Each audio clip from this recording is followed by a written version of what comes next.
শুভ জন্মদিন। বাংলার সাহিত্য কিংবদন্তি প্রিয় কবি বিভূতিভূষণ বন্দ্যোপাধ্যায়।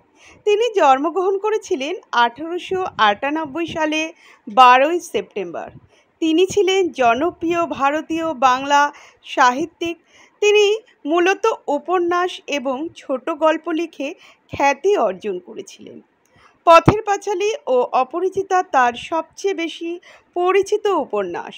অন্যান্য উপন্যাসের মধ্যে রয়েছে চাঁদের পাহাড়, আদর্শ হিন্দু হোটেল, ইছামতি ইত্যাদি বিশেষভাবে উল্লেখযোগ্য। উপন্যাসগুলোর পাশাপাশি বিভূতিভূষণ প্রায় 20টি গল্প গ্রন্থ এবং কয়েকটি কিশোর পাঠ উপন্যাস ও ভ্রমণ কাহিনী এবং দিনলিপিও রচনা করেন।